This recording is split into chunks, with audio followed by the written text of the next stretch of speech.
Hey everybody, how's it going? Welcome to another night of Scarlett, please stop. Welcome to another night of the New Breeder series. I have the man who's everywhere, and I mean everywhere, like on the walls of my house everywhere. It's a crazy day this day. And we have a live crasher already. So, oh goodness gracious. So how are things, Shane? How are things? Everything is good. I've had a pretty busy month, but I'm back home and rearranging the snake room and just steadily growing Smalltown Xotics. So yeah, it's been a really good month. Have you filled the new rack yet?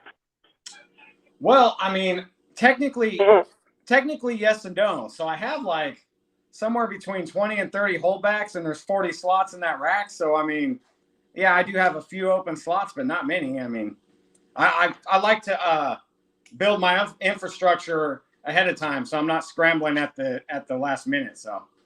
Yeah, time to already buy another rack, it seems. Yeah. Yeah, I found like even with Sea Serpents, you know, it's an American company, and they usually have a rack built and shipped to you like within 10 business days.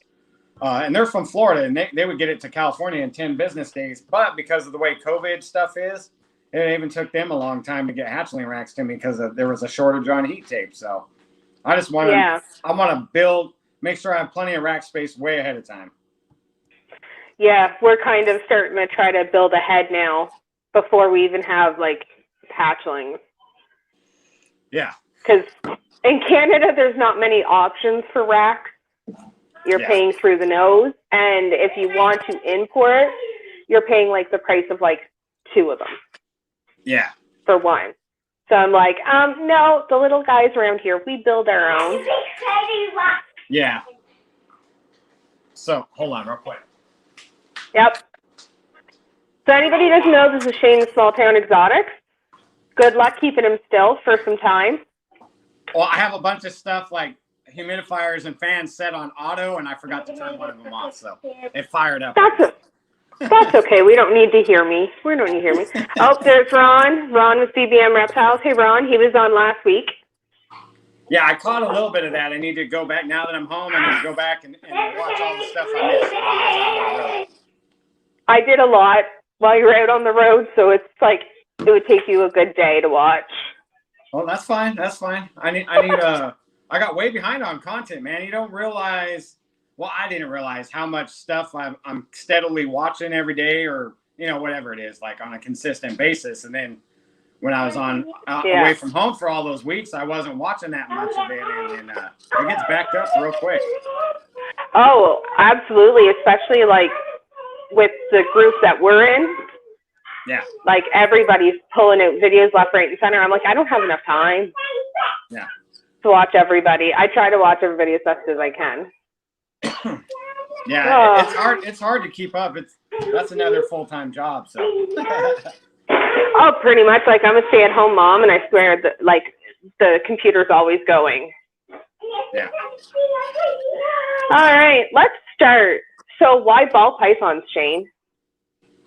Okay, so that's kind of a long answer, but I'll answer. So I had a bunch of reptiles when I was in my early 20s. And I don't know, it was like over 30 of them or something. But I had like one of every species of everything I liked. And then when I got like that many animals together, I realized I made a big mistake because I couldn't breed anything. Like I didn't have a pair or nothing. It was literally just like one, like a whole bunch of different stuff. Yeah. So then a bunch of stuff happened just in my personal life. I had to get rid of everything. And so when I decided to get back in it, I really like ball pythons, and they stay small, you know.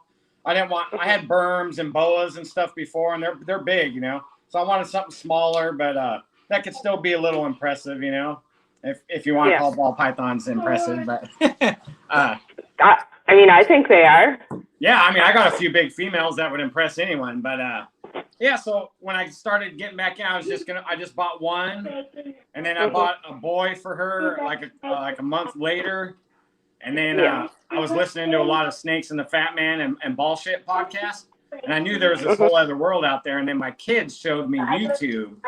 And man, when I found out like all the morphs and stuff that were available, I know. it was like mind blowing. And I was like, oh yeah, we're going big with this. And that's just that's what kicked it off. Yeah, we kind of did the same thing when we decided, like, I knew immediately I wanted to make freeways, and I had the majority of it. I just needed an asphalt. And we'd sit there and we'd look at availability lists, and this is pretty much how we started. And we'd be like, ooh, what's that more?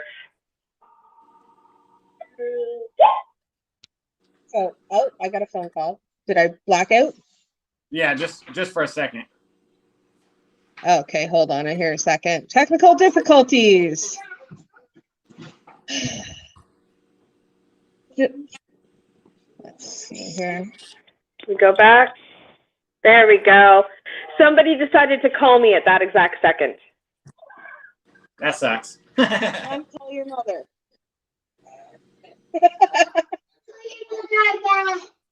Oh, let's see. Can we hear me? Yeah, your volume's lower now. Yeah, hold on. I'm just going to pop it. Stop. We're just going to try here. Technical difficulties, guys. Technical difficulties.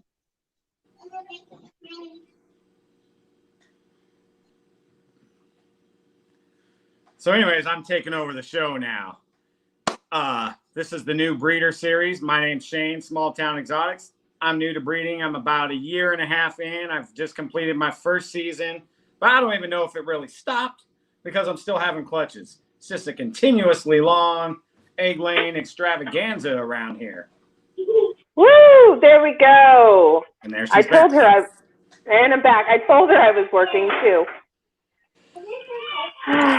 She called me. That's funny. But anyways, like I was saying, that's how we started. We were like, we'll look at an availability list, and then we'd be like, oh, what's this morph? Let's throw it in the calculator to everything that we have. Stop throwing things at me, please. Sorry. And then we'd be like, okay, that's cool. We're buying it. Yeah. Yeah. So that's similar to what I did. I played around a lot on Morph Market Calculator and browsed there a lot, and we were building our collection at the time, so I was always doing the calculator and see what I could make, and then now I pretty much stay off Morph Market though, honestly. I like the World of Ball Pythons calculator because there's not stuff there to tempt you, but then they'll, like, that calculator will break down exactly what's in it. Yeah. So, like, instead of, like, ivory, it'll tell you, like, ivory's made out of yellow belly. Yeah. Because you don't know that when you go in. I'm like, oh, I have an ivory. I don't know what that is. Yeah, that was a big part of the learning curve was learning the names of the morphs, and like then you start getting into like, well, there's multiple names for some of the same or similar morphs, like Coral Glow Banana, Lesser Butter, and Hurricane Trick. Yeah. I mean, so there's a lot to learn, you know. But I just consume content like a lot. So like when I'm at home, going to bed, I'm YouTubing. When I drive for work, I do a lot of driving for my job. I'm like constantly on the podcast or listening to the podcast from YouTube and joining as many Patreons as you can to suck that person's knowledge out of their head. Yeah, and there's a lot of different aspects to learn. I mean, there's the breeding and the morphs, and then the social media and the YouTube and the. Oh man, I do a lot of like non-reptile vloggers too. I study a lot of their stuff, their channels and stuff too. Like actual like real vlog guys that do it for a living and get millions of views, you know. So because I mean, like we were getting our animals and we put everything financially into the animals, and I didn't even think of branding. Yeah. I didn't even think of it, and I'm like, holy crud, I'm watching all these mail videos go out, and I'm watching people who haven't even produced a clutch yet, and they've got like pins, t-shirts, stickers. Yeah. And I'm like, I have a DIY rack or two with some snakes. Yeah. I had the DIY racks in the beginning too, and I mean I eventually upgraded, but yeah, I started doing my branding and stuff like way before I had my first clutch, like way before that. Yeah, I mean, I was just like amassing my collection. I was already branding. So Ron and Petey's Reptile both said you're killing it on your first year. I will agree with that. thank you guys. I love both those guys. And you too, Kathleen. Love you too. Yay. Well, we love you here, especially It's crazy. that one. So what a lot of people don't know is Scarlett is very, very, very, very, very fond of Shane. Very fond. I love you. And she's yelling, I love you in the background. She's very fond of Shane. And recently God love Shane. She'll throw a hissy fit. She'll draw him a picture and I have to send it to, she'll stand there like, send it to Shane. God love him. He puts up with her. And recently, I'm flattered. Recently, we had to cut her off of Shane's videos. Yeah, no wonder my views went down. What's up with that? I was going to say, have they actually? Because that wouldn't surprise me at all. So she's been watching on a loop and a loop and a loop, and it's just like, I mean, I love Shane as much as the next person, but, you know, when I'm hearing the same thing every day. Yeah. You mentioned something like, I guess I said last clutch of the season in one of my videos, and I was like, I don't remember what video that was. I don't even know what my last clutch is because I'm still having them. I mean, I'm officially changing dates on a clutch card, but to me, it's like everything's still the same. It's one continuous long thing. But let's see what Professor Ron has to say. Creating a demand for yourself before you have product builds anticipation for when you do have snakes or reptiles available. True. That's right. So a little history. So like this is in my life in general. Like if I like something, I go to like the people I admire, like as high up as I can go. So right from the beginning, I was like dealing with like Dead Mouse and Miguel from Always Evolving Pythons. They're local to me. Like Jimmy Cruz and stuff. And something Miguel told me, it was like I was already doing my branding. Like I just got my logo. I was just like getting stickers, getting Instagram started, and like Miguel pushed me to start YouTube. And I was like, oh man, I don't really have any content. And he's like, just get it going now, and you know, start getting used to the camera and just start building a little bit of a YouTube up. So when you're ready to post it, you know what you're doing. And so I followed his advice, and I want to say it worked out fairly well, you know. Yeah, Sal with Gomez Pythons, he kind of pushed me towards the YouTube. Because initially when I was going to do the series, it was going to be on Instagram. Yeah. And it was going to be like the first time I actually did something on my own. And you were the first person who volunteered. Like, I didn't even have to ask you. Yeah. And so Sal's like, why aren't you doing this on YouTube? And I'm like, I don't want to be. And then Chino was the next one that was like, no, you're doing it I'll do it with you, but you're doing it on YouTube. Yeah. Here's my phone number. Call me and we'll get it all set up. I agree with both of them, and I'm glad they told you that. I mean, Instagram is great. Instagram's been really good to me. But as far as like video content, I prefer it on YouTube. It's more established. It's easily accessed. From my personal experience, I have a really wide audience, and not everyone that follows me on YouTube and I interact with on YouTube, some of those people don't even have Facebook or Instagram. So you're reaching a wider audience on YouTube. Oh, yeah. And it's there forever. Like the video there is there forever. Instagram, who knows? I mean, sometimes they used to make it so your IG Live was only there for 24 hours, and then they started saving them, but who knows if they'll take them away or, you know. Jules from Nivial Xotics says, hey, Kathleen and Shane, I'm here listening, getting horses groomed and put them to bed. It's not nice to call Nick a horse. Hi, Jules. I love those guys. But I think you're so well at branding yourself. Like, I remember learning about you from, like, a video, like a YouTuber of the week in Billy's thing. And then I went and watched, of course, because I'm going to go check it out. And I'm like, holy, he's in his first year? Yeah. Well, thank you. I appreciate the compliment. And honestly, I don't think I do anything too special. I just consistently, it's just all about consistency. That's the best way to put it. Mm-hmm. I mean, I don't even have a logo yet. Yeah, I mean that's a big part of branding, getting a logo, and I mean, there's a bunch of different theories. I mean, on logos, but I mean, with today's age, I think a circle works best because the social media platforms, you always get a circle. Mm-hmm. I mean, that's just my personal opinion, but that's why my logo is a circle because it fits in across all platforms. Good. So. I think it's hard for me because I have a minor in graphic design. So I know what I want, but I can't get it onto the screen. Yeah. So, which means that, I mean, some guys offered to try to make me a logo. The poor dude. I felt bad for him. It didn't go well. He didn't quite hit what I wanted, which is fine. And I'm like, I'm sorry, I'm picky. Yeah. Yes. Thank you, Scarlett. I love you. Go. Bye. Children, I tell you. And that's another thing I like about, like, you guys. You involve the kids. Yeah.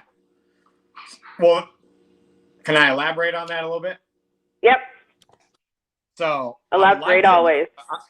I would like to have them on the channel and stuff more, but because of the COPA laws and stuff with YouTube, so I kind of just have them cameo here and there, and I don't want my channel getting demonetized or the video or all that stuff that YouTube can do. So I just kind of guessed them in here and there, and yeah, I would like to have them in every video though, honestly. But have you thought of maybe even doing Smalltown Kids channel? I thought just about for it. Fun? Man, I mean, honestly, my workload right now is I'm at my limit. So you're everywhere. Yeah, I don't know if I could take on another channel or even another social media platform. I mean, I guess I could, but I don't know. I'm right there. I still got to remember the care of the snakes comes first. That's top priority.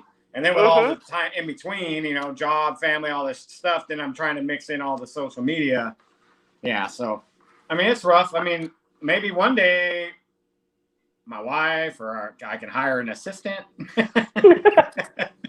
Something, a video editor maybe, but I like doing it all myself though too, so I don't know.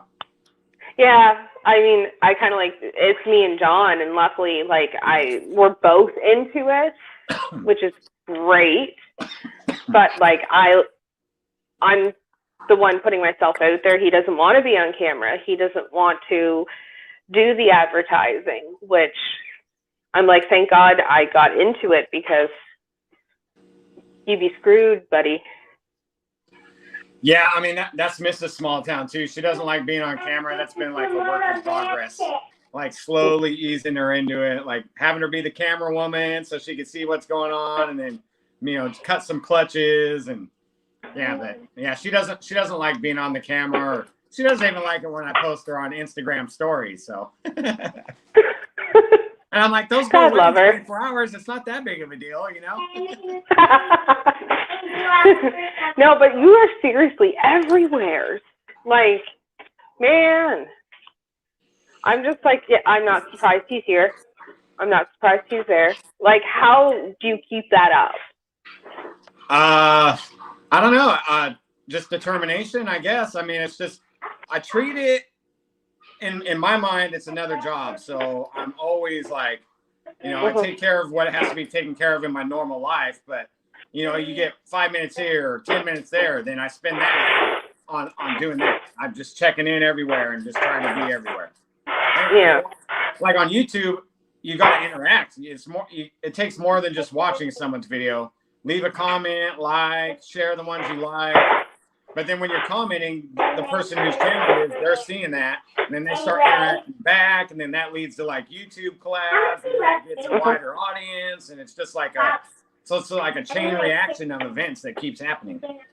Yeah, I do this. This is what I do. This is going this eventually is going to be a real podcast. I have a lot of ideas for it. Eventually, I want to do roundtable discussions. I like roundtable discussions. Yeah, record a Zoom call, but I don't know if I want to do everything in the style of like similar to what like you do or Brian does or Billy does. Like that's just not me. Yeah. But we'll see. I don't know. I like interacting with the person. Yeah. And learning. Yeah. Because I don't know what I'm doing.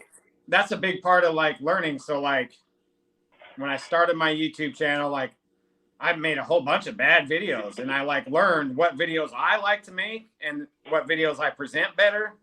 And I don't really do like many like how-tos or like the scientific breakdowns. That's just not my personality. So I learned that in the beginning. And like I'm not like a podcast type guy. I'll go on anyone's, but I don't want my own. You know what I mean? So that's like stuff you figure out in the beginning, and then you just kind of go with what you like. You know? Yeah, it's just there's so much that can be done in this community. Like you could have the vlogger, you can have the how-to, you can have the podcast, but you don't have to be everything. Yeah. Which is great. Yeah, no, and you learn your little I'm niche. doing a wedding scene, Mom. And what your audience likes, you know, like if you're doing something that you like that comes off on your channel and on camera, and then you pick up an audience that likes that, and then it just goes from there. If I stray too far off of what I normally do, I see it in my views, you know. But some of the videos are for me just for like a historical record. So I'm not really going, you know, I'm not really going for views on some videos. But yeah, I might do something like, oh my God, we got our first clutch, or oh my God, we got our first, you know, we're cutting our first clutch. But other than that, no interest. I mean, we had our first loss. I didn't get the camera right in there and go, look, guys, there's the hemistines in there. Yeah. Like, should have. I could have maybe, you know, got more views. Yeah. But, yeah, it's great. I think it's important to record some of your milestones. Like you said, first clutch, like the first clutch that pips, you know, follow that clutch through. People like that. And it's good for you too. Like, I never watch a video after I edit it, like my own. But every now and then I will go back and like watch like certain ones that are a really big highlight to me. Like the first clutch cutting and like that. I'll go back and watch those sometimes with the kids. Just, you know, because it's, I don't know, it's important. It's like home movies. Yeah. Only on a what's public even platform. better is it's in the YouTube cloud somewhere, so like I don't have to worry about losing the tape or nothing. You know, it's there. I can access it from anywhere. Yep. Scarlett, thank you. I'm making it so. She's such the crasher. Every time I'm on with you, she crashes. Wedding crasher. No. Oh goodness, no. So you had a wicked first season. You had a lot of highs and lows, though. Yeah. Like the things you went through in your first season. You know, dealing with an egg-bound female and some of the odds. Like, holy, kinked babies. Like, did you feel defeated at all at any point? The egg-bound female, I did. I mean, that's like, that was like a rough one. Like, I did everything I could, and I still lost. I mean, I won in one aspect because I still got her clutch, and all the eggs that she laid on her own came out fine and healthy. But no matter what I did, I ended up losing her at the end. So that was kind of rough, you know. But that's more like, you're only human. There's only so much you can do. And I learned a lot of lessons, like normal vets that say they treat reptiles don't know anything. Nope. I mean, so. Nope. Where we live, like our province, which is like the equivalent to your state, there's one exotic vet that I know of, and she's not even super comfortable with reptiles. She has bearded dragons, but that's about it. So, I mean, if I need a prescription, like I know something's wrong, that's fine. But I mean, we end up, if there's something wrong, having to do it ourselves. Yeah. And that's pretty much all you can do, really. Yeah. Now I learned to reach out to more experienced breeders, like like Ron from BBM, and Rob Bearclaw from Royal Balls and like Jimmy Cruz from Ball Life. I just reached out to guys that have been doing it and have hands-on experience dealing with that kind of stuff, you know, and then get all their advice and kind of mash it together. Angel Caro from Angel Caro Reptiles, he walked me through that whole egg-bound female thing. I mean, that was like pretty hands-on intense, you know. Oh yeah, and props to you for filming a lot of that. Yeah, and then releasing it. Like that was like it wasn't even my snake, and I bawled watching that video. But it was so informative at the same time. Like I have it saved if something's going to happen, so I can watch what you did. I'll probably end up calling you, but you know. Yeah, well, you know, I do a lot of research through YouTube, and there wasn't really much out there on that. And then there was like a multiple part series, but like you couldn't find the last part. So like, I don't even know if they were ever made or if the female died. That's why I was like, you know, from the beginning, I was just like, I'm going to document the whole thing, and win, lose, or draw, I'm just going to put it out there. So if anyone else needs it, then they can base whatever they're going to do off of what I did, you know, go further, take a less invasive approach, whatever they want to do. But yeah. No, I definitely highly suggest if anybody out there is even thinking of breeding or is going into their first season, go on Shane's channel and check that out. Don't let it scare you, but like check it out, save it, keep it, because you never know when that's going to happen. Yeah. It might not happen. It might happen. Yeah, and that was a proven breeder female from a highly respected breeder. I mean, she never gave him no problems, so there's no rhyme or reason why that happened.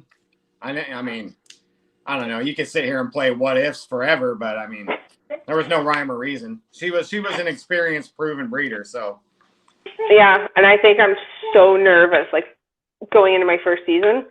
I've been nervous about having an egg-bound female before I even had ball python. Yeah. And now I'm so nervous of it because I come from the lizard world that, you know, if you've got an egg-bound lizard, guess what? You can take them to the vet and get them a shot of Pitocin. Yeah. Can't do that with snakes. Yeah. Unfortunately.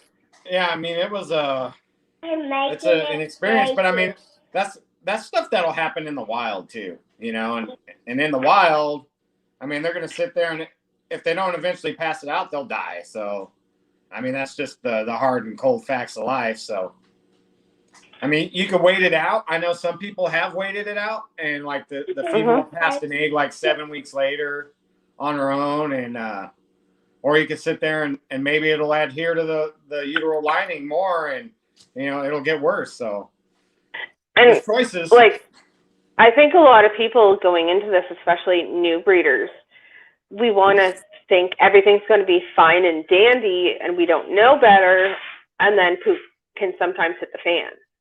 Yeah.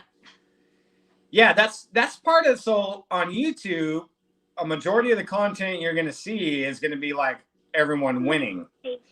And you won't see the stuff that goes wrong behind. So that was part of my goal when I started my channel, was I'm just going to document it all the way through along the way, like the good stuff, the bad stuff, you know, just document it all, and that way anyone else that's out there, they could see it for themselves. I mean, I might have messed up or I might have did the right thing. I don't know. I'm just telling you what happened.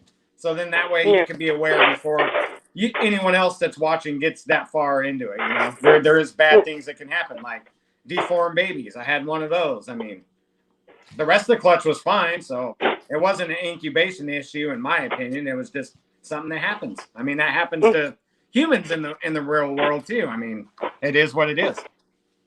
Heck, I just had 2 rats with deformed tails. Yeah. Like, I mean, they're fine. They're great. They just, I think they can't. Their tails were broken during birth, and that's how they healed. But I mean, no one talks about that stuff. You see everybody winning on YouTube. Yeah. You really do. Yeah. And that's why what I like about you is you have zero transparency. Like, you're like, here I am. Here's what happened. Deal with it.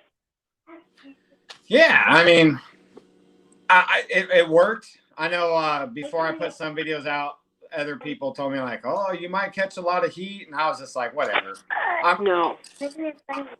My YouTube channel, although I am monetized now, it's never been a source of my income. Like, in fact, I've still never received a check from YouTube. So it's like, whatever. I mean, it is what it is. You know, I don't care if the video does bad or garners a lot of hate, then whatever. But the content's still there for anyone that needs help. So. Yeah, I think if you're going into YouTube or even snake breeding itself, if you're going into it to make money, you don't even bother. Yeah. Like it's not here to make it's not a job necessarily to make you money. It's a passion. Because I've seen that a bit, even like we haven't even started out yet, and I've seen a lot of people who breed for the money. Yeah. Yeah, there's people out there that do breed for money. And I ain't gonna lie, I mean, I've sold some snakes. At this point, my adventure is self-supporting, but I've never seen like a profit. I haven't taken any of that money and spent it on anything other than the snakes. So yeah. It's supporting itself. Yeah, exactly. The money's nice to be able to put back into it, so you're stop using, your regular paycheck. Yeah. Towards things. Because what we weren't really told was how expensive it is. Yeah. Yeah. Well, one snake, like you figure, like, oh, one snake, a rat a week or something, like that's no big deal. But then, like when you start getting a whole bunch of them, like that adds up. It starts adding up, and then when you get hatchlings, and you figure like, oh, $1 a hopper. Oh man, you got 40, and then you multiply the weeks, and man, it does start adding up. That's why we went into breeding our own rats now. Yeah. I mean, we started in the summer. We're getting back into it again because of the move and stuff. But I mean, if we couldn't feed them, if we had to pay to buy the feeders, there's no way we'd have the amount of snakes. And we don't even have a lot. I think we have 24. Mm-hmm. That's not a huge collection. Yeah, really. But that'll still add up. Mm-hmm. It adds up when you start like looking at it weekly and then monthly, yearly. You're like, whoa, that's a lot of money going out that could have paid some like normal bills for the family and stuff. So versus when you're breeding your own, you have that initial upfront cost, and then like we pay 1 month will be $30 because of the food, and then the second month is like $60 because every second month we have to buy like the substrate we use. And most of the times I can have that covered because if there's really nice temperament males that I don't want to cull, I just sell them as pets. Yeah. And then it covers, I feed my snakes for free. Yeah. Which is great. But it's not for everybody. That's going to be in my near future. So 2021, I'm going to start breeding rodents. But there's a bunch of other stuff that's going to happen before that. So right now I'm still doing the frozen thawed, which does save money doing frozen thawed. Well, I don't know about up there, but here in the United States, it's like roughly half the cost doing frozen thawed.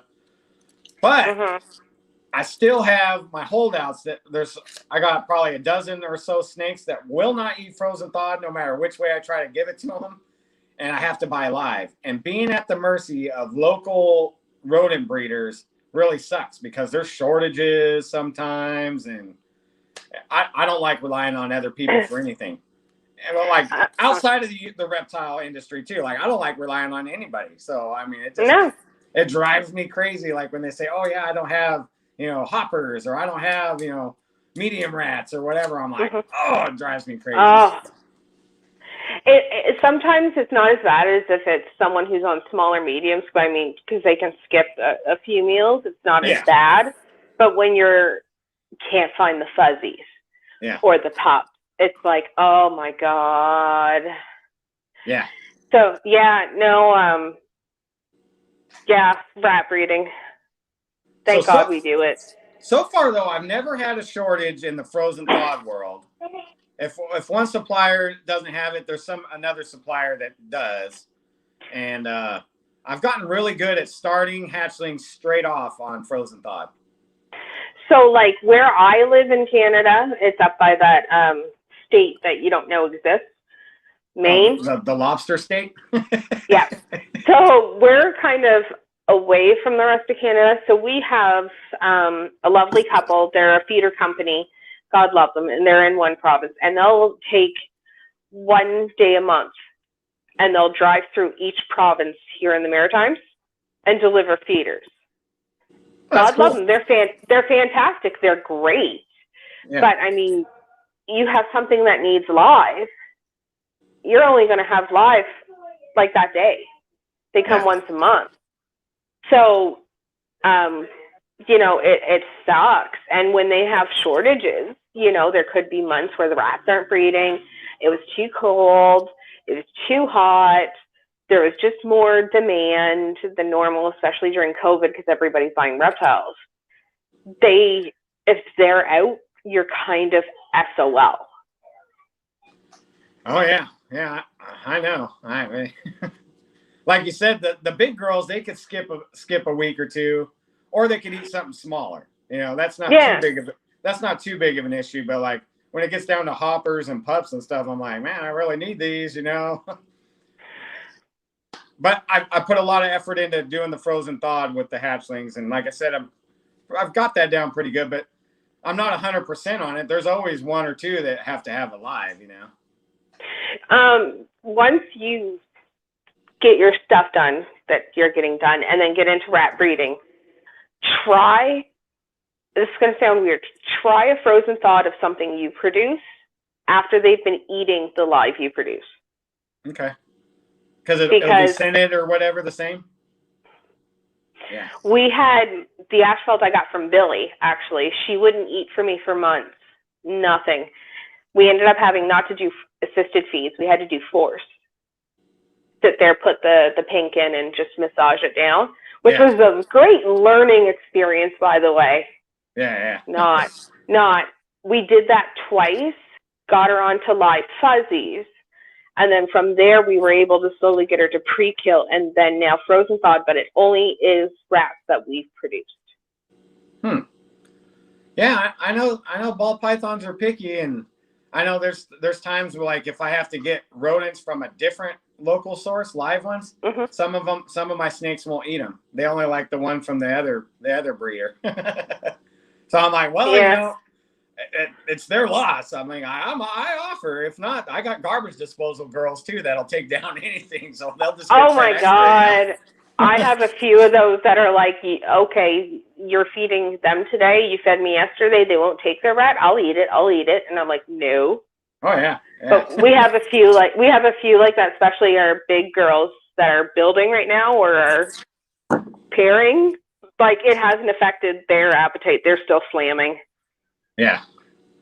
Jules saying we have. I got some girls. They'll eat whatever, frozen thawed, any kind of live, any size. I mean, they don't care. I mean. Jules was saying she has trouble getting frozen thawed recently. It's awful, and they breed their own rats, but they're trying to grow it as much as possible, so keeping more grow out. Yeah, we're having issues too. I'm just putting in a huge order for live rats. So we've decided that we're not live feeding, but every night that's feeding night, we're going to start pre-killing. Okay. Because then if a snake doesn't take a rat, I'm not killing it needlessly and shoving it in my freezer because it could be a breeder. Yeah. So rat breeding is not for the faint of heart, let me tell you. No.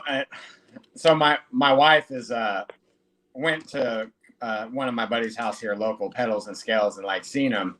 Like he breeds them, and they're like pet quality rats. They're real nice and soft, and you know, really cute. And she was already like, "Oh, that's too cute to feed off." And I'm like, "Babe, I've been doing it every week." Yeah, I mean, it is what it is. I mean, circle of life. But yeah, I was hoping my wife could help me with the rat breeding thing because she likes mammals a lot more than reptiles. But I think she would end up hoarding them all and trying to save them all. You know.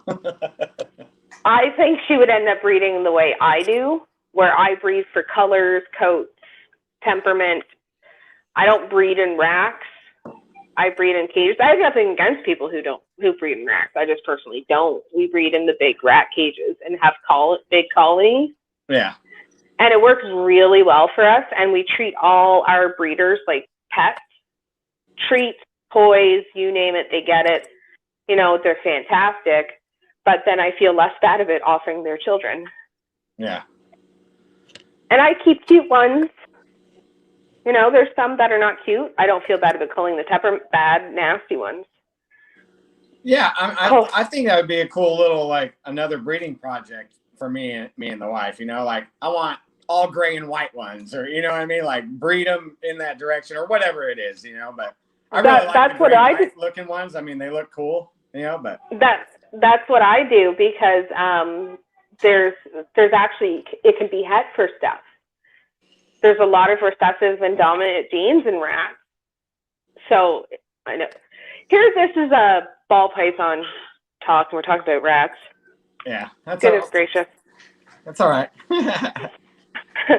So, knowing what you know now, though, after your first season, if you had to start it all over again from scratch, zero, anything you'd do differently?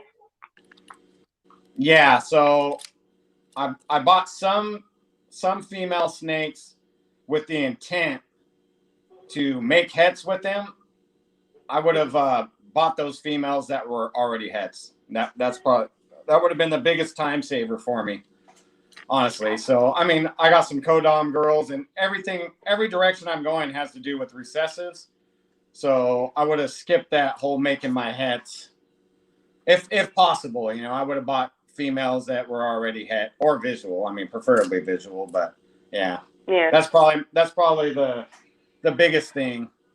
Other than that, though, I mean, I think you as a person and as a breeder kind of evolved along the way. So your taste is going to change over time anyway. So you can't predict the future, you know, but yeah. Oh yeah. Like, I think I would have bought, like, my personal recessives that I have, because we have 3 collections, his, hers, and ours.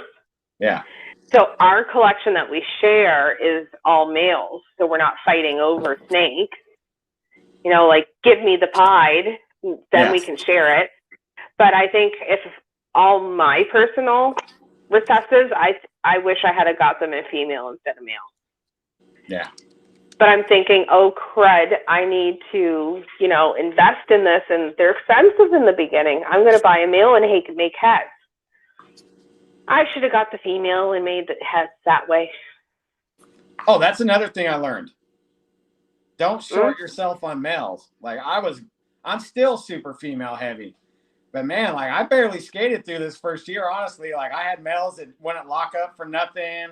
Luckily, I bought a backup male, but like, yeah, I was running super lean on the males, and I'm now collecting and buying more males. But yeah, don't listen to just buy a bunch of females and buy a couple males a year later. No, because a lot of those males won't breed till a year or two. So buy your males, get a couple males early though. That's a big one. Yeah. Like I could have almost missed this whole season on a few projects.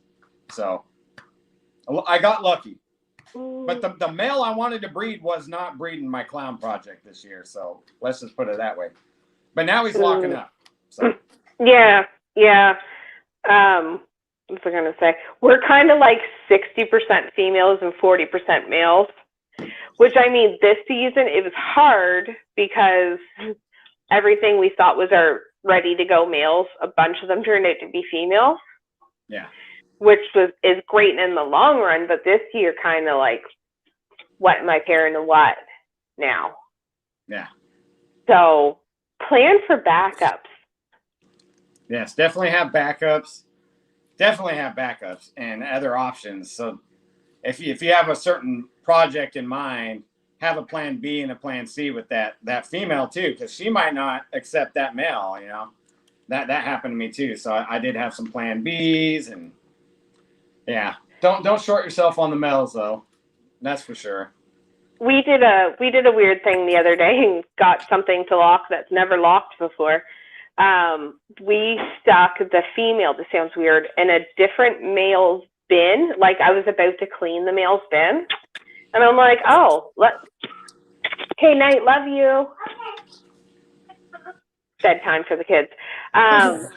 So before I cleaned it out, I kind of like took my snake, the female, and put it in that male's bin and let her just roam around for a little bit, 5-10 minutes. Put her back in hers, and then put the male I was going to pair her with in, and he went insane. He was just like, give me a piece of that. Yeah. I'm ready to go. Yeah. So I'm like, I'm going to try that again. Yeah. Yeah, that's good to know. I've done a bunch of different little things like the sheds from another male and sperm plugs. And sometimes I think it worked and other times it didn't work because, yeah, like I said, I had a red stripe clown combo male that was producing sperm plugs, and he would not lock with anyone the whole first season. He would not lock. Now he is locking, but yeah, I had to use a backup male for the clowns, and yeah, all my money was on that red stripe clown, man, and he didn't put out. So try sticking the female in a different male, like it has to be a breedable size male. Try sticking her in his like dirty bin before you clean it. I know it sounds weird. I know it sounds weird, but apparently it worked for us. So yeah, I'm like, that's good to know. That's really good to know. I've done the pull the substrate from a different male's tub and put it in the female's tub with a different male, and I've done a lot of different stuff. I always spray down every female's tub though before I introduce a male. That's like, I'm religious on that one. See, and then I've heard the opposite. Don't clean the female's tub because she's scented it. Well, yeah, I don't clean it, but I spray it down with water. Okay. To help bring out the smells and then like simulate the rainy season or whatever too. But it makes it more humid in there, so there's more aroma going around of the female. Huh. I'm writing that down. But that's a mistake I learned too. Don't soak it down too much if you're using coconut, because sometimes that stuff won't dry out if you get it to a certain humidity level, and then it'll start to mold. So, but just a light misting to make it more humid, and that usually works. I've never heard of that. I'm gonna have to try that. We're trying to pair the Mojave Asphalt to the Ivory, and it's kind of like they're interested, but she's so much bigger than him. Yeah. Like lengthwise, and he's just not like, he's trying to lock with like her neck. Yeah. And I'm like, that's not how it works. I kind of want to like draw them a diagram. Yeah. I got a blade clown male that he locks with whatever end his tail's closest to. He don't care. But he's a rock star, so I just leave him alone. He'll figure it out. I mean, I've had clutches from him, so he's doing good. But yeah. Blade clown. Don't tell John about that. He wants Blade. I like Blade, but I had Blade in my Batman clutch, so some of the Batmans were a little reduced on the pattern, but I mean they still turned out good. That was a really nice clutch. Yeah, and I had that calico, the Calico pop up. The Calico. I don't know if it's calico or sugar or which side it came from, but I'm bringing that male to other female, so we'll see if it comes from him. If it's from the female, I'll have to wait again. But has it shed yet? Yeah, it did. And I sent pictures across to people that work with calico and sugar, and they're all like, "Yeah, it's either calico or sugar." So I don't know which one it is, or like I said, where it came from, or if it's just one of those random mutations that just popped up. I don't know, but clown can hide stuff apparently. Yeah, I've heard that a lot. Yeah, and leopard can hide. So there's leopard in the female. Leopard, I guess, can hide calico pretty good too. So that makes sense. But both of those animals, the male and the female, were proven from different breeders, and neither one of them ever hatched those. So there's that. That's why I was like, well, I guess I'm just going to call it the Calico for now. That's what I have the tubs labeled as, because I don't know. Maybe it's a new recessive type of gene. Well, what's funny about it, too, is if you think, I mean, odds are the way they are, but whether it was the male or the female, the odds would say you would have 50% of your clutch having that, roughly. Only one came out with that. So that's a weird part, too, Ooh, Jules saying she's hoping for albino blade clouds clowns this year. I can't talk, guys. Albino blade clouds. That would be cool. Well, good luck with that, Jules. Woo. Certain reptiles, try and error can be a very important form of education. Yes, it can be. Oh, yeah, man. Every time I learn something is when I mess stuff up. Oh, my goodness. One thing I wish someone had told me getting into it, just because you buy a snake doesn't mean it's going to get to breeding size or even, like, make it. That is true, too. I have some females that, like, are a year and a half old that I bought as hatchlings a year and a half ago, and they have follicles. I viewed them myself with the ultrasound, and I bought other females that were subadults that aren't making follicles, and they're still basically the same size as when I bought them. So every snake is different. Yeah, absolutely. Marvel Ball, special clown tree. I'm doing special het clowns. Woohoo! That's our first lock, was a Mystic Crystal to the clown. Man, I seen special clowns in person at Justin's place, and man, they look really, really good in person. So we're hoping the Mystic Crystal's female, and she's a proven breeder. So we're hoping she'll lay a nice, good size clutch for us. And we're hoping there's going to be a few female special het clowns. Yeah. We're hoping, because we've got the father, which is a regular clown, but we also are growing out right now a leopard lesser het clown. Yeah. So I'm like, that would be nice. Yeah. Yeah. I love hets. I love hets. I've gotten pretty far ahead of the game with hets. So. What's your favorite het or recessive? My favorite recessive would be, okay, that's a trick question. So there's two of them involved, genetic stripe clowns. That's my hands down, my favorite. It's a double recessive, but that's like the bomb. And then I would say Hypo DG, another double recessive, but genetic stripe would probably be my favorite if I had to choose a single, but I really like clowns a lot too.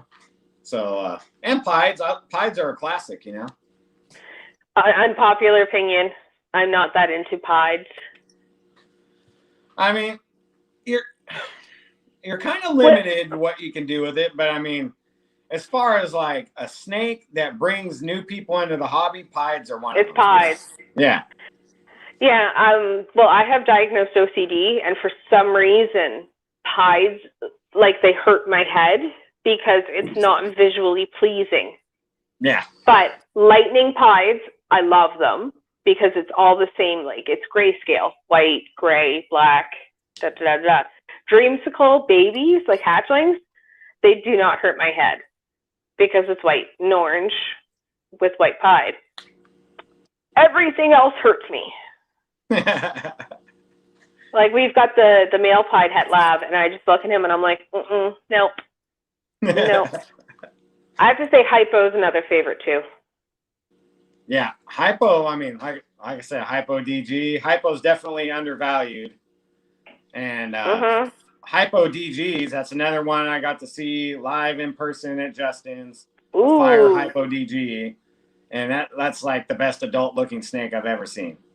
And that must have been insanely bright. Yeah, I mean, it's just like the colors on it are phenomenal. And, you know, like Fire gets better over time, and then Hypo and DG do, and then so all three of those just getting better over time is like, man, that's a phenomenal snake.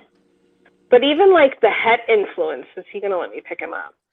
The het influences, like this is a Pastavi double het Hypo clown.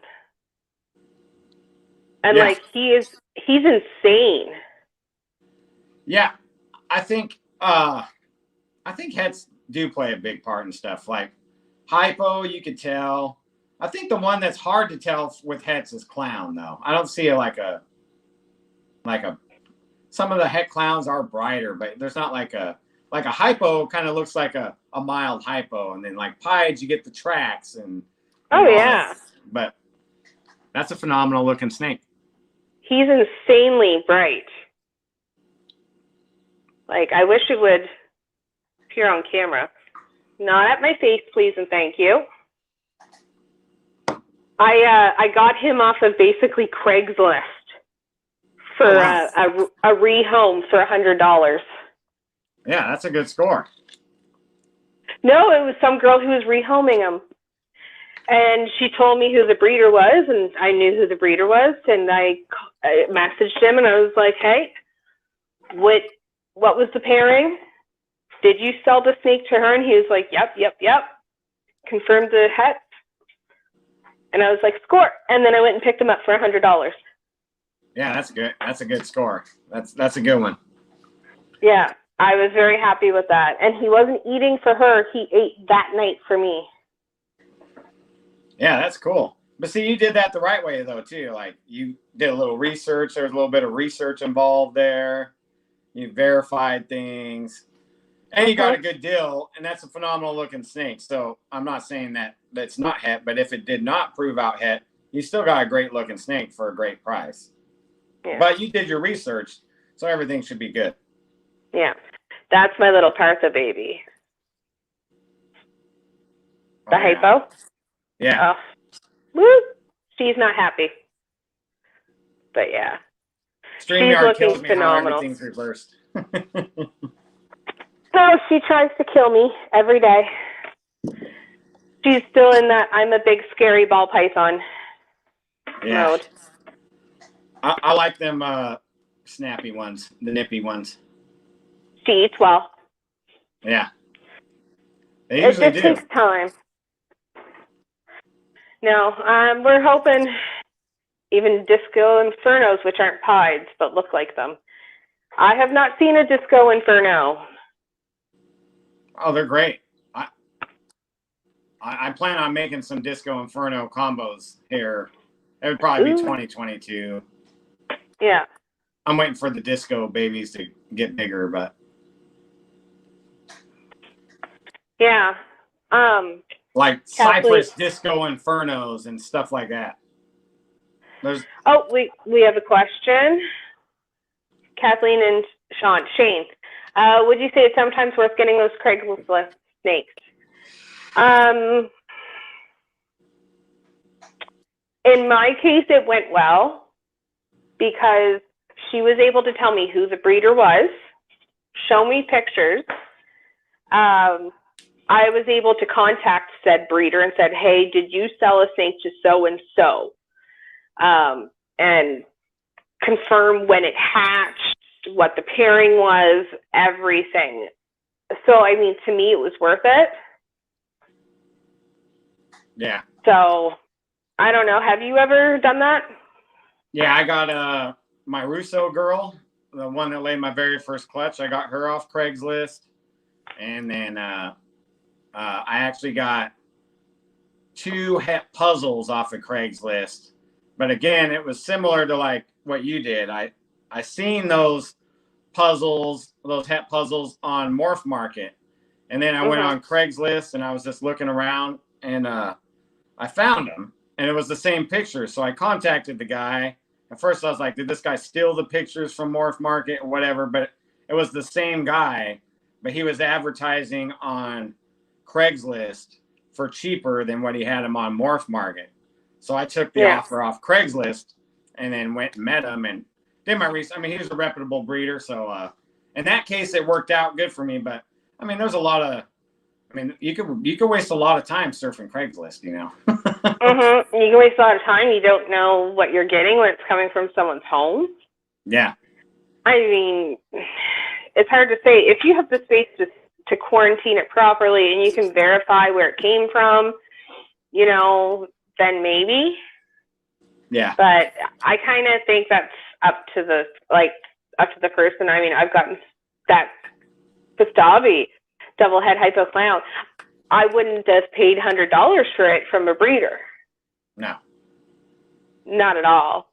Not even an American. You are not going to let me touch you, are you? She doesn't like me. John, we'll get the national runner. She does not like anybody but him for some reason. It's the mahogany het hypo. Can you show the peoples her? Because she's not, she snapped at me. Oh yeah, that's a great one. The mahogany. I love mahogany. Mahogany lesser HRA het hypo. Turn her this way so he can see the chaining. Oh yeah. Oh, better. Yeah. Yeah, I like chaining. There's multiple combos that do it, but I like it. I like chaining. Yeah. Let's see now that he's held her, she might let me do it now. She's just not nice to me. I don't know why. We have yeah, she's already in strike mode. But I mean, like, that animal is insane. Yeah. Like, I can't even. Yeah, that's a good combo to have. Yeah, the hypo version of it, I've seen, like, the full visual, and it's, you wouldn't believe it, but it's pink and yellow. Oh, wow. Yeah. That's crazy. But so that's a good combo because that's like a combination of genes that aren't worked with that much. So you got it all in one snake. So you could do a lot of damage with something like that, you know? Once she is full grown and ready, she's going to be going to the monogamy. Oh my goodness. The banana mahogany spot nose HRA, who is 50% hypo. Yeah. Yeah. So that could be cool. Yeah, man. Yeah. You got mahogany on both sides, HRA on both sides. You'll be looking to prove out the het hypo. That's a good pairing. And then throw banana in there for good measure. And banana kind of works with you, that sex link, you know, like if you hit 50% bananas, then you got 50% females on the other end, you know? Yeah, and it's a male maker. So we do have from ALP Morphs, we ended up buying that female banana fire she had, proven breeder. Yeah. So we're in the process of buying that right now, and that'll go to it as well. The banana. Mahogany, spot nose, HRA, het hypo. He's a powerhouse. Yeah, for sure. Yeah.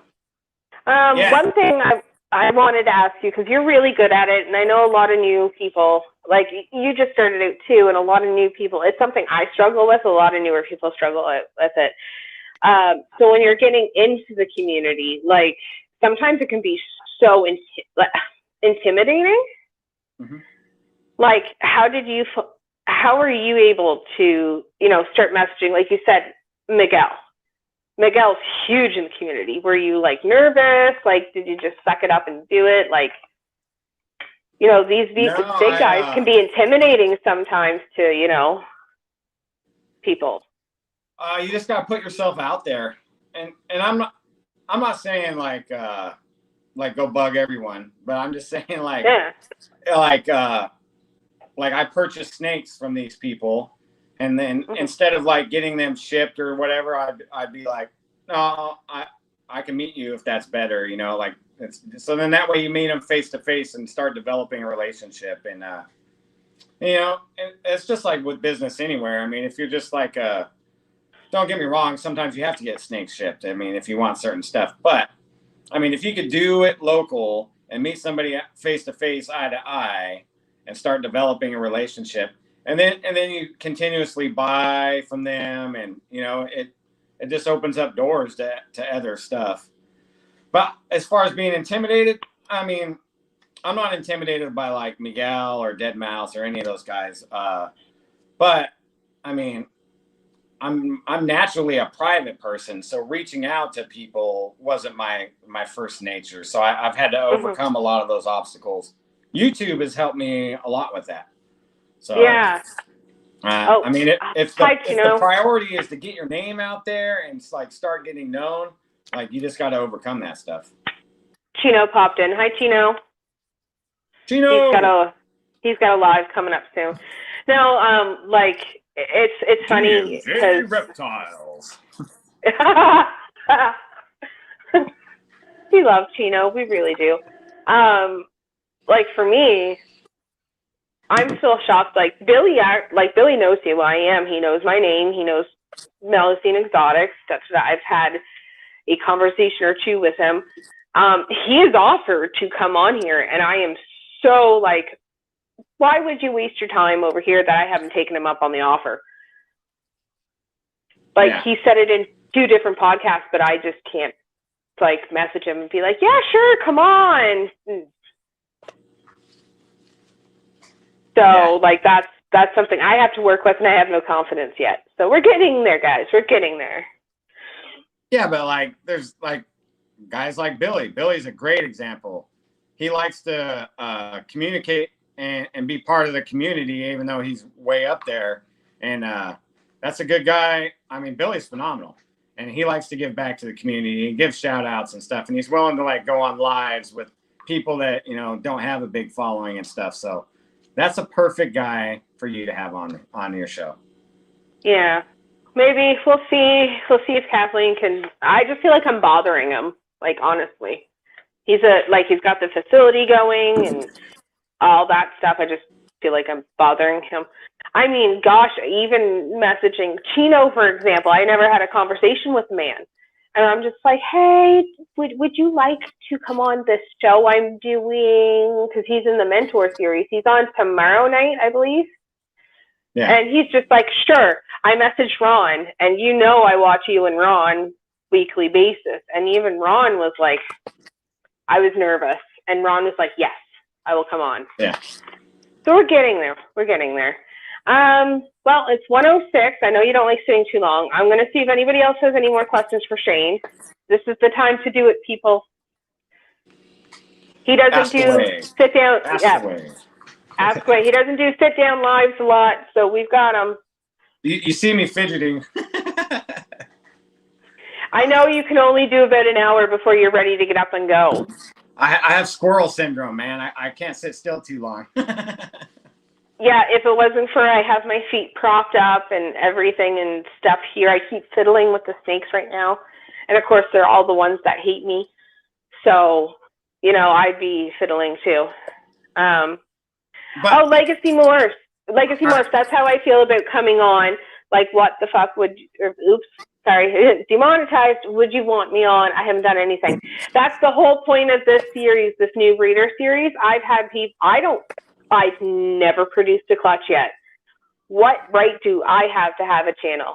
But guess what? There's so many people that are so scared to get themselves out here. That's why I'm doing the new breeder series.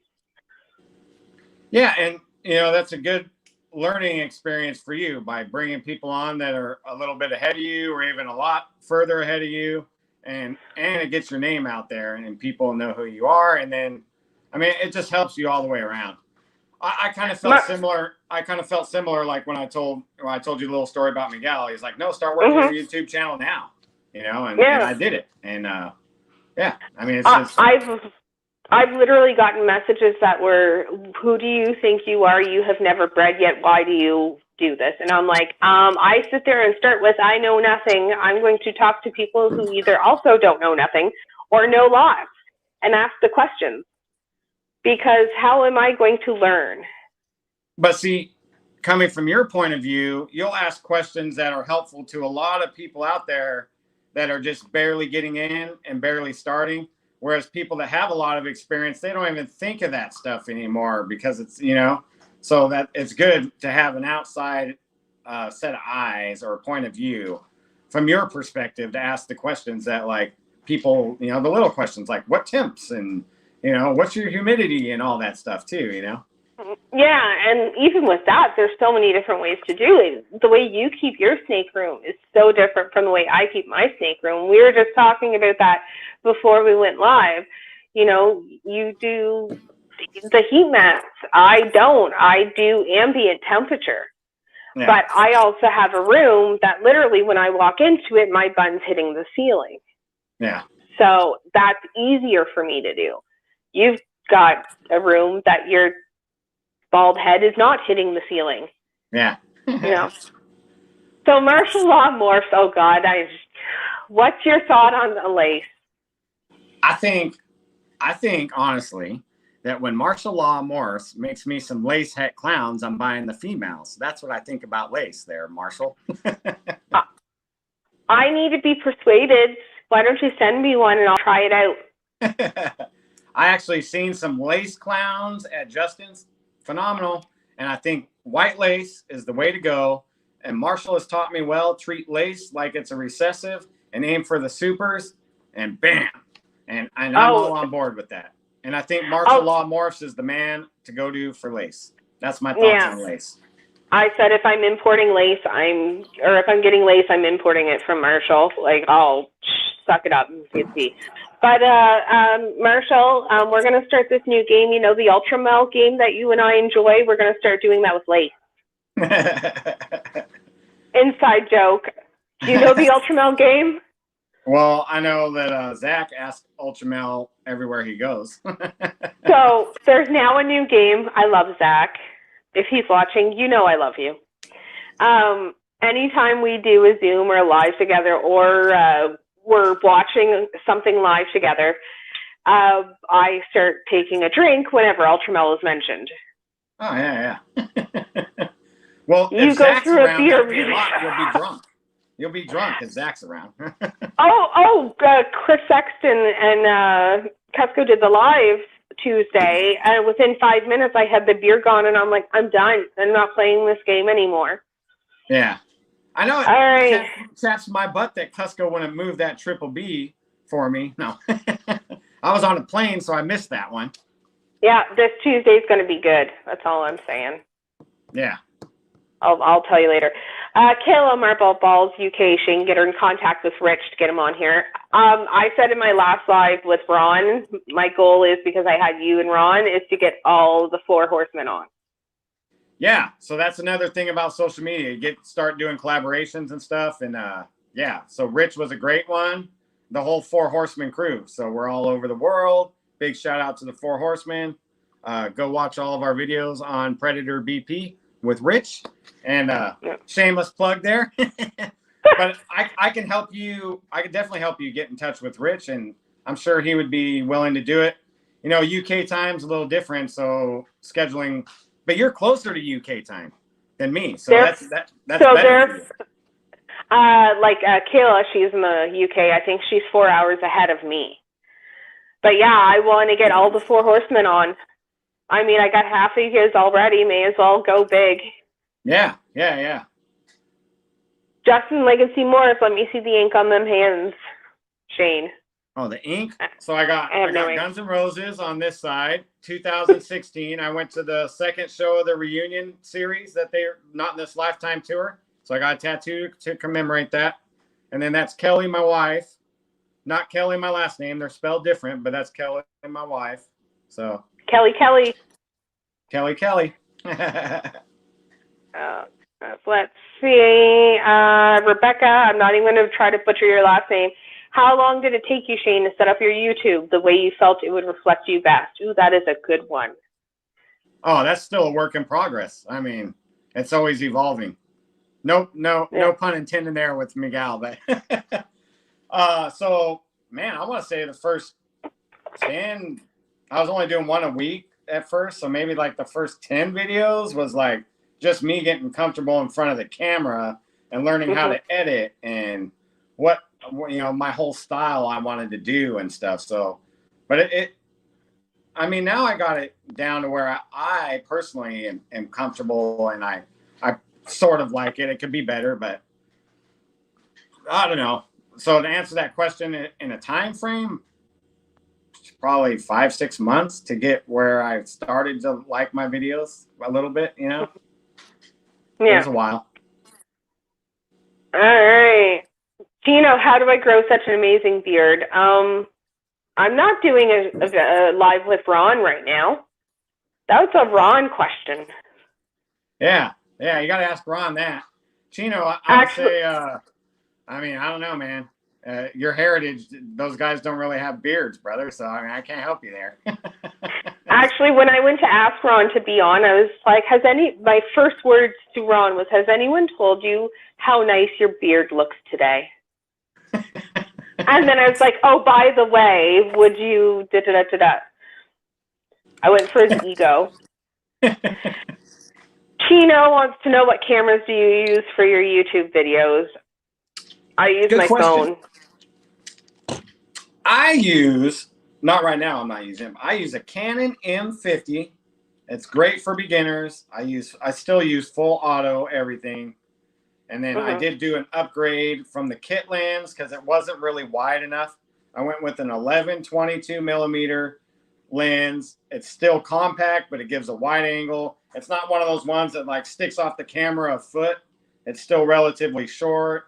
It's lightweight, and yeah, that's what I use. And then I use iMovie to edit.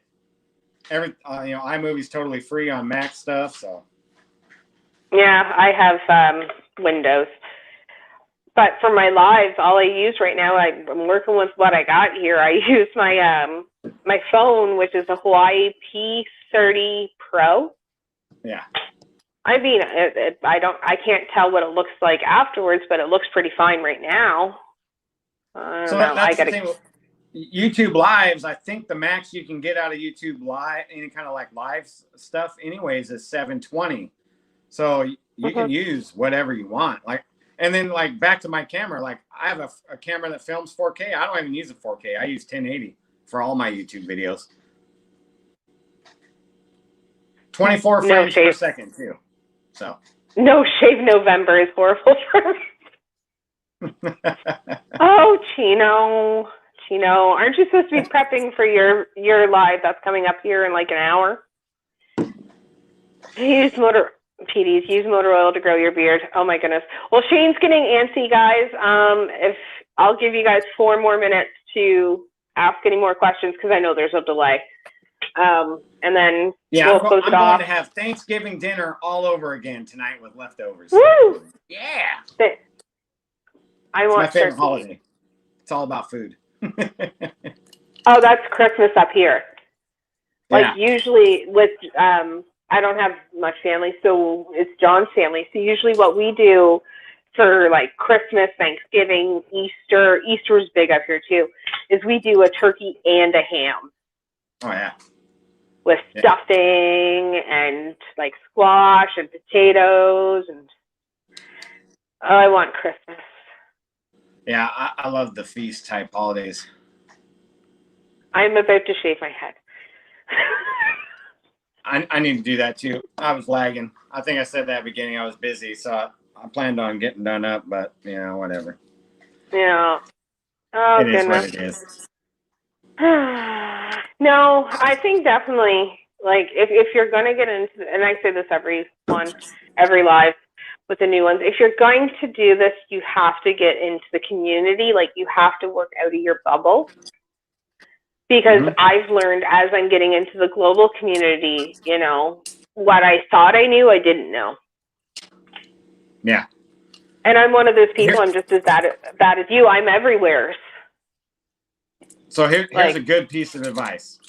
Just as in just the human race in general, but in the reptile community, not everyone's friendly and wants to answer questions. Don't let that detour you. Just push them aside and keep moving on. You'll find all the good ones out there. And then just stay in touch with those ones. Eventually, the negative people will just be left behind or forgotten about, Don't even give them the time of day of a rant or anything. Just keep moving. Or do what I do and keep messaging and annoying people till I make them my friends. Shane. Hey, I try to answer everyone. I mean, I try. I forced you to be my friend. Let's not even lie. No, I do appreciate it because when I started reaching out into social media and you were my first Instagram follower. The first time I did a live, you were the first person who watched. You were the first person on my Facebook page. I mean, I know you like to be first on everything, but I do really appreciate it. You've been right in John and my corner right from the get-go. So we appreciate that. Hey, so it was just a year ago or so that I was just starting out. So I keep that in the back of my head, and I try to support as many people as I can. Yeah. And I really like you guys, so that helps too. Well, I mean, you think you like John. John's pretty quiet. I mean, other than the Reptile War Discord, he doesn't talk very much. So, all right, we've got 30 seconds. Anything you want to close off with, Shane? No, I just want to reiterate, just put yourself out there. If you get any negative people or people that don't want to answer your questions, just go on to the next one. There's plenty of people out there willing to help for anything, whether it's social media, breeding, reptiles, morph questions, hey, go ahead and hit up Martial Law Morphs. If you got any questions on Lace, I'll give you his personal phone number. Just hit me up. Sweet. Can you message me that later? I want to bug him. Ask him questions about Lace. Thank you guys. If nobody follows Shane, you're insane. In the description is all the links to his Morph Market, his link tree, his Facebook, his phone number. No, just kidding. All the stuff, because Shane is everywhere. Give him a like. Hit my like button. Hit my dislike button. Honestly, either way, I'm going to win. All right. Thanks, guys. Thanks, Shane, for coming on. Appreciate it. Anytime you want to come back, you're more than welcome to. Well, I was very honored, and thanks for having me on. Thanks. All right. Night, guys.